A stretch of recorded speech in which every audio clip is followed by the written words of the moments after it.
Hi guys, good morning. Nasa elevator ako ngayon kasi pababa ako dun sa basement. Kukunin ko yung tawag nito, Vaca weighing scale na upuan kasi meron kaming patient na kailangan i-measure yung kanyang weight every day. Ito yung storage ng mga Apovalinet, ng wheelchairs, ng mga rollatory, mga walkers, ganyan. Mga Getwali, tapos yung mga Evateline, ng iba't ibang klaseng mga, ano ba yung Apovalinet guys? Assistive device na ginagamit sa hospital. Pero itong aming weighing scale, upuan siya. Dito siya nakastore kasi yung tatlong usasto na nabilong dito sa building na to is isa lang yung kanilang storage. So, kaya dito ko to kinuha. Ako na nag-volunteer na kumuha nito para meron din akong gawin. Kasi kapag orientation ka pa lang dito guys, parang wala ka masyadong ginagawa. Tsaka napaka-chill lang naman kasi ng ward. So, para magising din yung mga dugo ko. Kasi parang natutulog ako guys. Maaga pa ngayon. It's still 7 o'clock. So, kaya ako na nag-volunteer. Kanina pala, wala na naman ako. Galing ako doon sa parking papunta dito. Hindi ko pa talaga familiar ng lugar. Pero, mapafamiliar ko rin yan. So, babalik ko na itong weighing scale dito sa storage. Kasi tapos na namin gamitin. Ang ganda dito guys kasi complete ba? Sana ganito din sa atin sa Philippines, no? Kapag kailangan ng patient ng walker, merong pwede agad na ipagamit sa patient. Pero dito naman kasi, halos provided lahat. Kasi sa laki ba naman ng tax na kinokollect nila. So, malaki din talaga yung nagagastos para sa healthcare dito. Yun lang ang maganda, yan, no? Sobrang dami. Pwede yan lahat gamitin ng patient kapag kailangan. Pati yung mga wheelchair na uuwi sa bahay or yung mga walker or any assistive device na kailangan dala ng pasyente pag uwi sa bahay. Yun din is libre din yun. Tawag nito yung line na ba or pwede siyang i-borrow for free. Ganun. Sana merong ganyan sa atin sa Philippines, no? Na yung mga assistive device pwede ding hiramin ng pasyente. Magsasauli na naman ako ng device, guys. Ito is alcohol metry or pang-measure ng alcohol content sa katawan mo. Kasi meron kaming isang patient na kailangan operahan pero hindi siya pwedeng operahan kapag lasing. Kaya ginamit namin to para i-measure how much yung alcohol content sa kanyang katawan. So, ibabalik ko to sa kabilang usasto. Bawat ward guys is merong storage kung saan tinalagay yung mga gamit or yung mga devices. Pero minsan kapag hindi available sa ward namin, nagbaborrow kami sa ibang ward. Kakatapos lang yung shift ko guys. So pupunta na ako doon sa parking and I'm sure mawawala na naman ako. Kaninang umaga, hindi naman ako sobrang nawala talaga pero paikot-ikot lang ako. Sinundan ko naman yung mga signs pero sobrang laki talaga ng hospital and hindi ko talaga hanap agad-agad yung bagong building kasi yung old at new building is connected lang sila. So dito na side na mag-end yung new building. Tapos dito na yung old building. Yung may yellow na mga poles. Or basta yung yellow na ganyan. Sa old building na yan siya guys. So connected lang sila. Sobrang laki ng hospital. Siguradong mawawala talaga ako. Tapos merong old and new building pa. So itong dito na side, old building ito dito. Tapos yung dyan is, yan na yung bagong building na connected doon sa, ay hindi siya bagong building. Oo nga, bagong building siya pero parking space lang siya. Dito ako dumaan kaninang umaga pero nawala pa rin talaga ako. Pero at least today nakita ko na kung saan ako dadaan. Sobrang laki na ng building nila, oy. Pero nakakapagod maglakad, guys, ha. About 5 minutes na lakad papunta doon kasi sobrang laki ng mga hakbang ko kanina umaga kasi malilate ako, eh. So, dapat pala talaga 15 or 20 minutes bago yung aking shift. Dito na ako sa hospital para hindi talaga ako mawala. Tapos dyan, parking na yan siya dyan. Itong building na to dito sa baba, yan na yung kanilang emergency room. Yung emergency yan. Tapos may mga wards din dyan sa emergency. Naka-separate bawat cases ng patients. Tapos dito yung likod ng hospital, guys. Meron din palang parking doon banda sa likod. Pero hindi kasi yan yung kinuha namin na parking. Yung kinuha ko na parking is dito na side. Yung nasa loob ng building para hindi na ako maglinis ng snow pagdating ng winter. Tapos meron sila iba-ibang klaseng parking dito. Yung sa akin is walang electricity kasi yung car ko is wala siyang pisto kaya wala siyang plug para sa electricity. So yung doors dito automatic siya magbubukas lahat. Tapos dito na yung parking. Ayun, nakita ko na yung car. Dito lang pala talaga. Layo nang inikot ko kanina. Ikot-ikot talaga ako.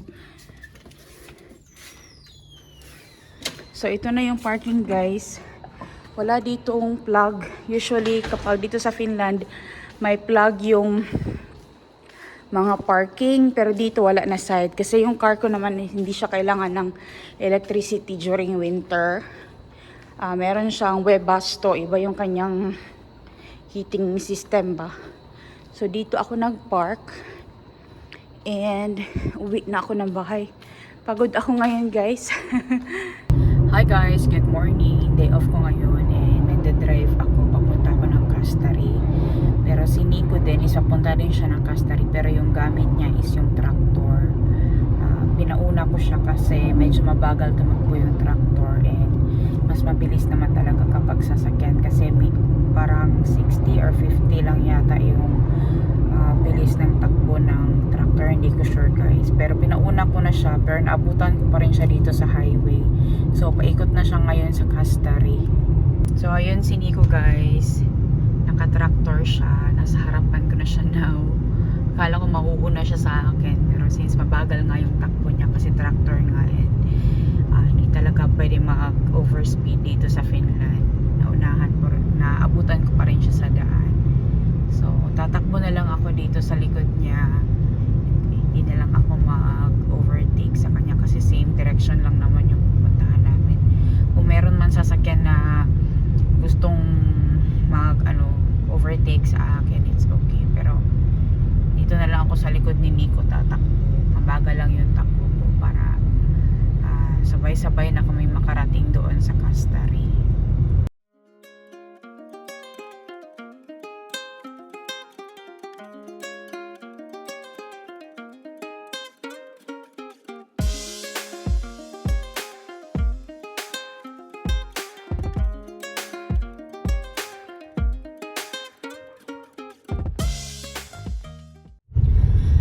Pasok ako ngayon dito sa forest, guys, kasi magma-mushroom hunting na naman ako.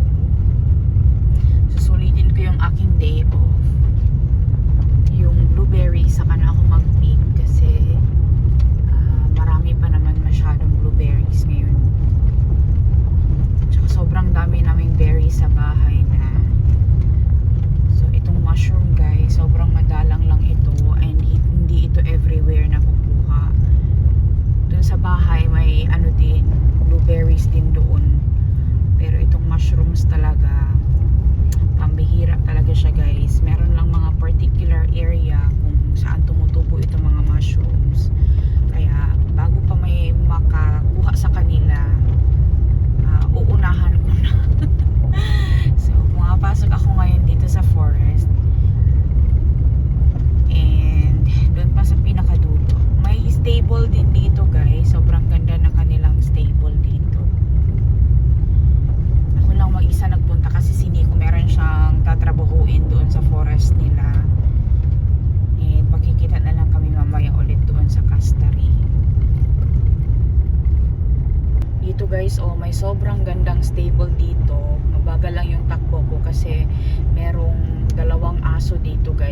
na sumasalubong kapag may dumadaan na sasakyan. May mga kabayo din sila dito. Hindi ko alam sinong may-ari. Hindi rin kilala ni Nico, but for sure kilala ni Heidi. Ayun na yung dalawang aso. Lagi talaga yan sila. Kapag dumadaan kami dito, sumasalubong sila yan. Dalawang aso. Kaya bagal lang yung takbo ko kasi baka masagasaan ko sila, guys. Kasi pumupunta sila sa ilalim ng sasakyan.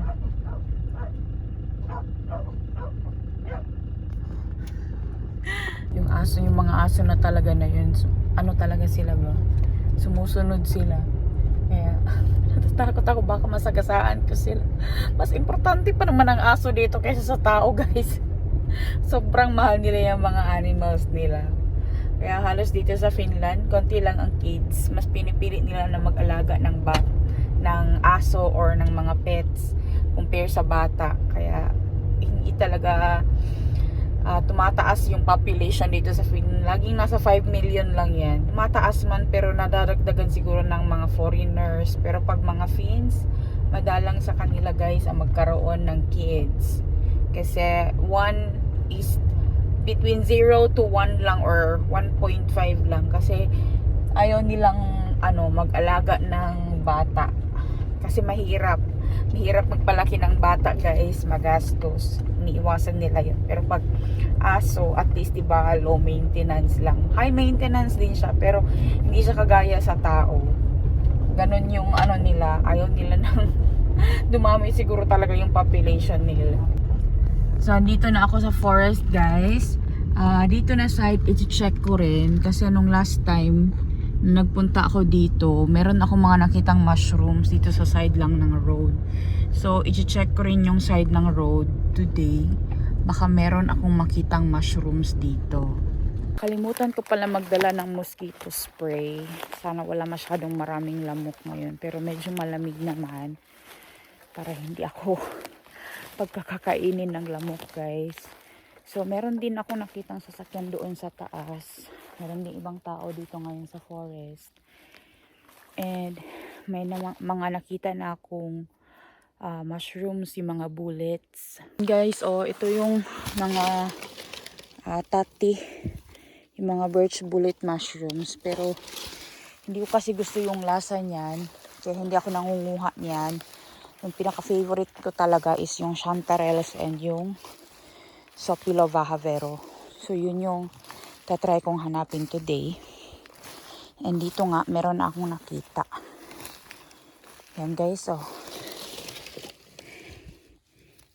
Yan. Diba? Sobrang ganda. Sobrang laki pa.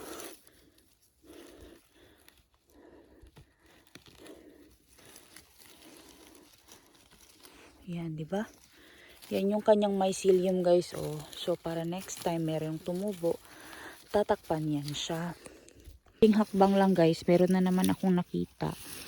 Yan, chanterelles din siya. Madali lang naman kasing ma-identify yung chanterelles kasi ganyan yung kanyang itsura. Tapos color yellow talaga siya, guys. Para siyang nagka-camouflage ngayon. Kasi may mga dry leaves na rin na nahuhulog sa ground. Pero pag alam mo yung itsura ng chanterelles, madali mo lang siyang ma-identify talaga. Ay, nakakakilig. Ito pa, guys, meron pa dito.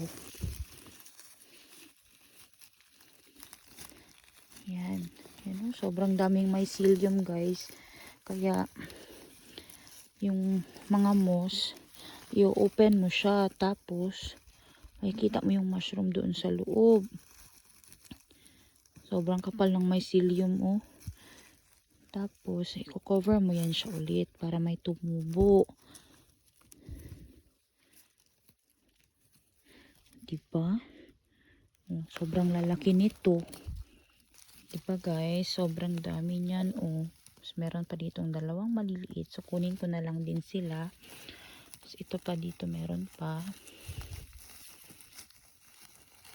Tago talaga yan sila sa ilalim ng moss. Tapos dito din, guys, meron din. So, ibubuka mo lang talaga yung moss kasi sa ilalim niyan, meron pa yan. Marami yan siya dyan. Paikot lang kasi itong chanterelles talaga. Kung meron ka nakitang isa, you need to make sure na yung palibot, isi-check mo rin ng maayos. Kasi meron pa yan siyang kapitbahay na chanterelle dyan. Diba? Karami na kaagad ako. Ay, ito pala dapat tabunan to. Tapos, ito pa guys, meron pa dito. Yan,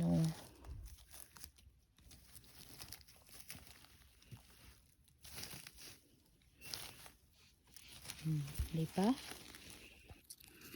So, lilinisin ko lang to konti. Tatanggalan ko siya nitong mga tangkay. Brush, brush.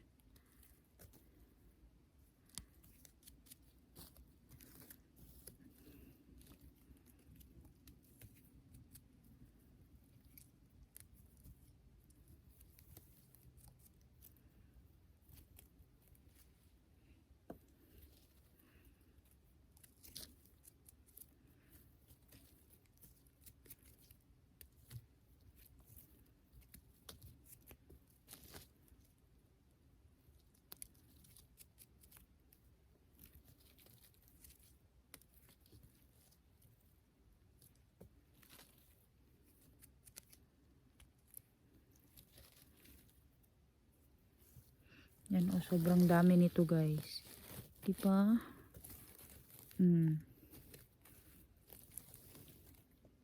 Diba? Sobrang dami.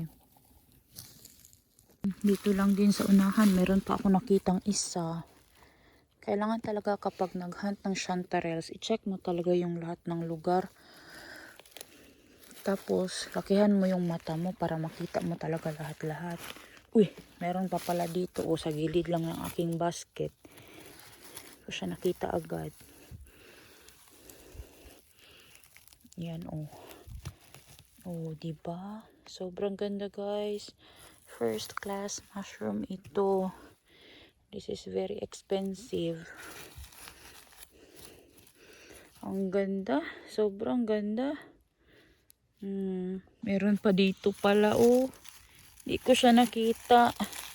Kailangan talaga i-check yung mga moss kasi nagtatago lang yan sila Diba? May nakita ako another kind of mushroom guys. This is also edible. Ito yung tinatawag nila na lampan kappa or sheep polyphore. So kukunin ko rin ito kasi maganda pa siya Ito ko siya pinulot. Laki ng mushroom na yun guys. Ito lang ang nakuha ko kasi meron siyang uod. Yan meron mga butas ng uod ba. Pero ito lang yung malinis. Ako nakita dito. Ito Ito siya. Diba? Sobrang ganda. Sobrang linis nito. May pang sheep polyphore guys itong maliliit ang magaganda kasi kapag sobrang malalaki na may mga uod na yan siya kahit yung maliliit minsan meron ding uod yan yan sobrang ganda pa niya ito sobrang laki nito wow ay mayroon naman siyang uod guys yun kasi kapag ganyan na siya ba meron na siyang uod. So, it's okay. Iwan ko na lang yan siya dyan. Meron pa dito. Sana naman wala. Ay, mature naman siya guys. Kapag ganito na mature na siya. Wala na yan. Kinain na yan ng uod. Meron pa ditong lampan kappa guys. Pero ano na siya. Mature na siya. Ganyan siya kapag nag-mature na siya guys. Para siyang merong buhok. Kakaroon siya ng hair-like structure. So, yung slugs na lang ang kakain yan. Focus na lang talaga ako sa chanterelles kasi madalang din yung mga sheep polyphore dito sa south Pero dito na forest guys, sobrang dami talagang chanterelles dito. So yun na lang yung i-focus ko talaga na hanapin. Eye on the price tayo lagi guys. Ito meron pa ditong chanterelles. Diba? Meron pa pala yung katabi. Yan Ang gaganda nila. Ang lalaki. Tanya naman yan, oh. Sarap talaga manguha ng mushroom. Nakakawala ng stress. Pagod na pagod ka sa trabaho. Ang daming problema sa buhay. Pero kapag naglakad ka sa forest, ang sarap ng pakiramdam. Andito na ako sa gilid ng hill, guys. Kapag ako nabalintong dito, wala. Liligid talaga ako pababa dito. Pero bago ako lumigid, kunin ko muna itong mushroom na andito sa gilid ng hill kasi sayang ito. Bago pa ako maunahan ng iba. Dito sa gilid ng hill, meron din, oh. Diba? Yan, oh. Sobrang gaganda. Ang lalaki. Wow. Tapos ang haba ng tangkay niya, guys. Diba?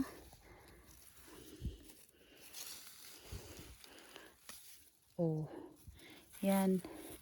Tapos ito dito meron pa isa.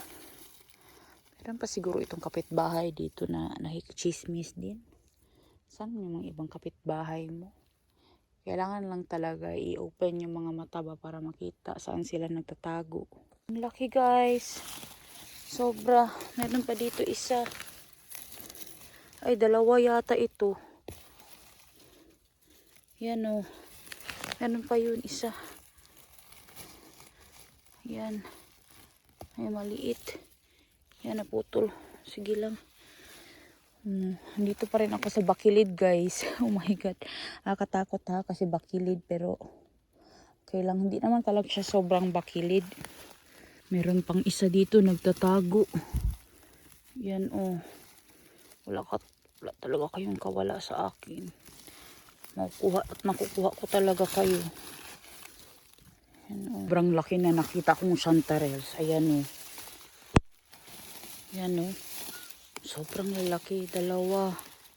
Ay, tatlo. Tatlo sila, guys. Tatlo sila. So, dahan-dahan lang ako. Ayan. Ayan, oh. Diba? Ito pa, guys. Meron pang isa dito. Yan. Yan, oh. Wow. Sobrang lalaki. May naririnig akong mga yapak ba, pero wala sila dyan. Ako lang kasi mag-isa dito banda. Ewan ko saan banda yung isa na nangunguha din ng mushrooms. Naririnig ko yung mga tao, guys, na nag-uusap sila. Bahala sila dyan. Basta ako manguha ko dito ng mushroom. Ito, meron pa akong mga nakita dito. Yan pa, guys, oh. Sobrang dami. Wow. Yan, oh. Yan. Dandahan. Baka masira. Yan, oh. Sobrang dami. Bahala sila dyan. Alam kukunin nila. Basta ako nakuha ko na itong mushroom ko. Dito naman sa Finland, wala naman pakialamanan. Every man's right naman kasi ito, guys. Pero paunahan na lang tayo. Butit na unahan ko talaga sila. Yan, oh. Sobrang dami. Oh my God. Meron pa dito. Oh my God. Yan, oh. Yan. Oh my God. Lord, thank you talaga sa blessings. Ang laking blessings talaga nitong mga mushrooms ay naputol man. Yan. Diba? Yan, oh. Sobrang gaganda. Ito to, guys. Oh my goodness. Sobrang dami. Hala ka. Uy. Hala, grabe ka. Daghan. Daghan ka ayo, guys. Yan, oh. Yan pa. So, yun pa doon, guys, oh. Ano kaya pinagkukuha ng mga ano, no? Meron ng dalawang sasakyan doon ba? Baka mangwa din yan sila ng mushroom. Buti nila. Nakuha ko na yung iba. Ito pa, guys, oh, nasa ilalim. Natabunan na siya. Ay, hala ko. My goodness. Hala ko, grabe. Uy. Grabe. Amazing talaga itong forest ng Finland. Sobrang dami mo talagang pagkain na makukuha. Ito ko na ko yung maliliit. Yan. Guys, oh. Yan pa. Ito pa. Oh my God, kita nyo yan. Yan pa. Oh my God. Mushrooms. Diba? Ito Oh guys, dito pa guys, meron pa dito. Yan oh. Wow, sobrang laki. Meron pang isa dito nagtatago. Yan oh. Wala talaga kayong kawala sa akin. Guys oh. Yan pa. Ito pa. Oh my god, kita nyo yan. Yan pa. Oh my god, mushrooms. Diba? Ito pa guys, dito pa guys, meron pa dito. Yan oh. Wow, sobrang laki.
Loko. Uy, grabe kataghan. Uy, sobrang dami ng chanterelles dito, guys.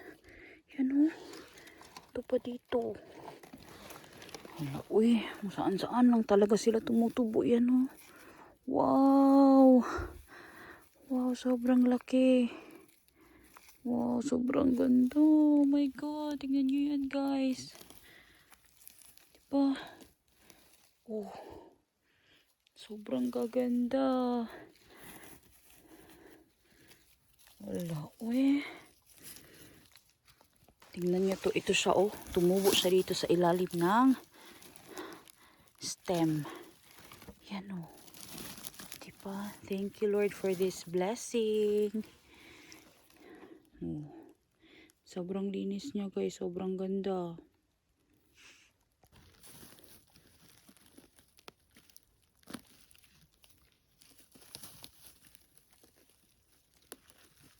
Ang ganda. Hala, uy. Amazing. Amaze talaga ako ba.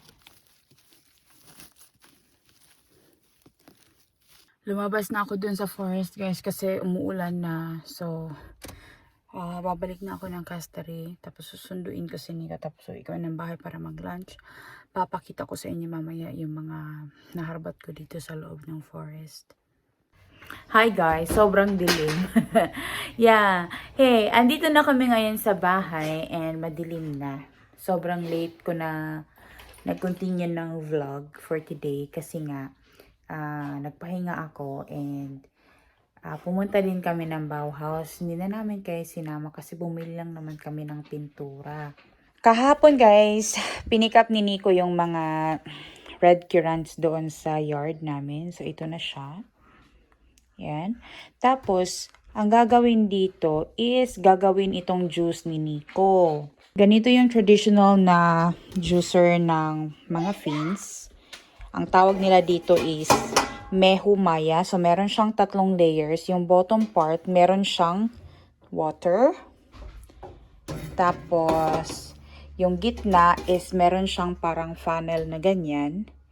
And meron siyang naka-attach na tube na dito magdi-drip yung juice kapag natapos na siya. So, basically, dito ilalagay sa taas yung berries. Tapos, yung steam na manggagaling doon sa ilalim, lalabas siya dyan. Tapos, i-heat niya yung berries. Tapos, magsuswell yung berries. Tapos, magproduce siya ng juice. Kapag nag-juice na siya, mahulog siya dyan sa second layer ng pot. Tapos, lalabas siya dito sa tubing. Meron siyang clip guys kasi para hindi panglock ba? Panglock siya ganyan. So, gagawa si Nico ng juice today again. Kahapon nakagawa na siya ng mga about 6 or 7 bottles yata yon. And since yung aming freezer is maliit nga, hindi namin siya ma-store dito. So, doon namin sinustore sa kapatid niya kasi merong malaking freezer doon. Isa din pala yan sa need namin yung freezer tsaka yung fridge. Kasi yung freezer namin maliit, tapos yung fridge din namin maliit. So, kailangan namin bumili, but wala pa kami pambili. So, maghihintay pa kami ng tamang panahon. Kaya rin kami magkakaroon ng pera para makabili kami ng freezer namin. So, whatever we have as of the moment dito sa bahay, we'll just try to manage. So, yun na yung... Yeah, there is water already. Yeah. So, yun na yung berries, guys. Nalagay na dyan ni Nico. And this is like a long process kasi... it will take time talaga siya. Mga about 2 or 3 hours until it's finished.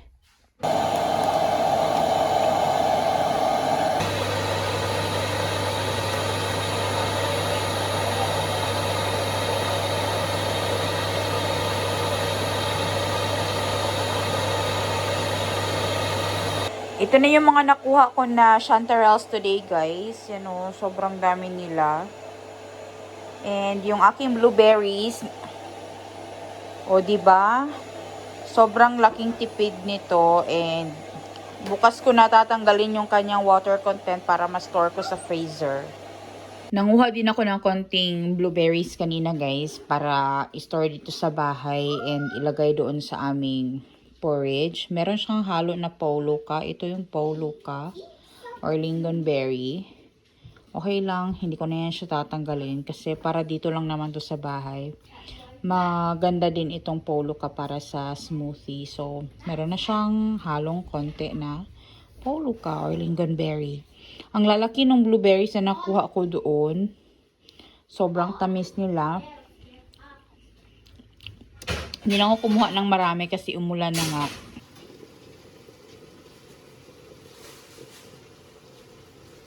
Yung purpose lang ng water na andito sa bottom is para mag-produce siya ng steam. Iakyat niya doon sa taas para yung berry, para mag-swell siya. Yan o, nagsiswell yan siya. Tapos, yung juice niya is lalabas sa berry. So, ang may iwan dyan is yung balat na lang tsaka yung seeds. So, lahat ng juice nito is babagsak dito sa bottom part. Tapos, lalabas siya dito sa pipe. Papunta doon. So, ito na yung, ouch, mainit. Puna Vini Maria Mehu. Red wine berry juice or yung red currant juice. So, ito na yung juice, guys. Mainit siya kasi, diba, naluto siya galing doon sa, gamit yung steam. So, ito na yung Puna Vini Maria. Pure juice yan siya. Tapos, kapag natanggal na yung juice doon sa berries, magiging ganito na yung itsura ng berries. Yung may iwan na lang is yung kanyang skin, tsaka yung kanyang buto sa loob. Pero, hindi na ito magagamit. Ito tapon na ito.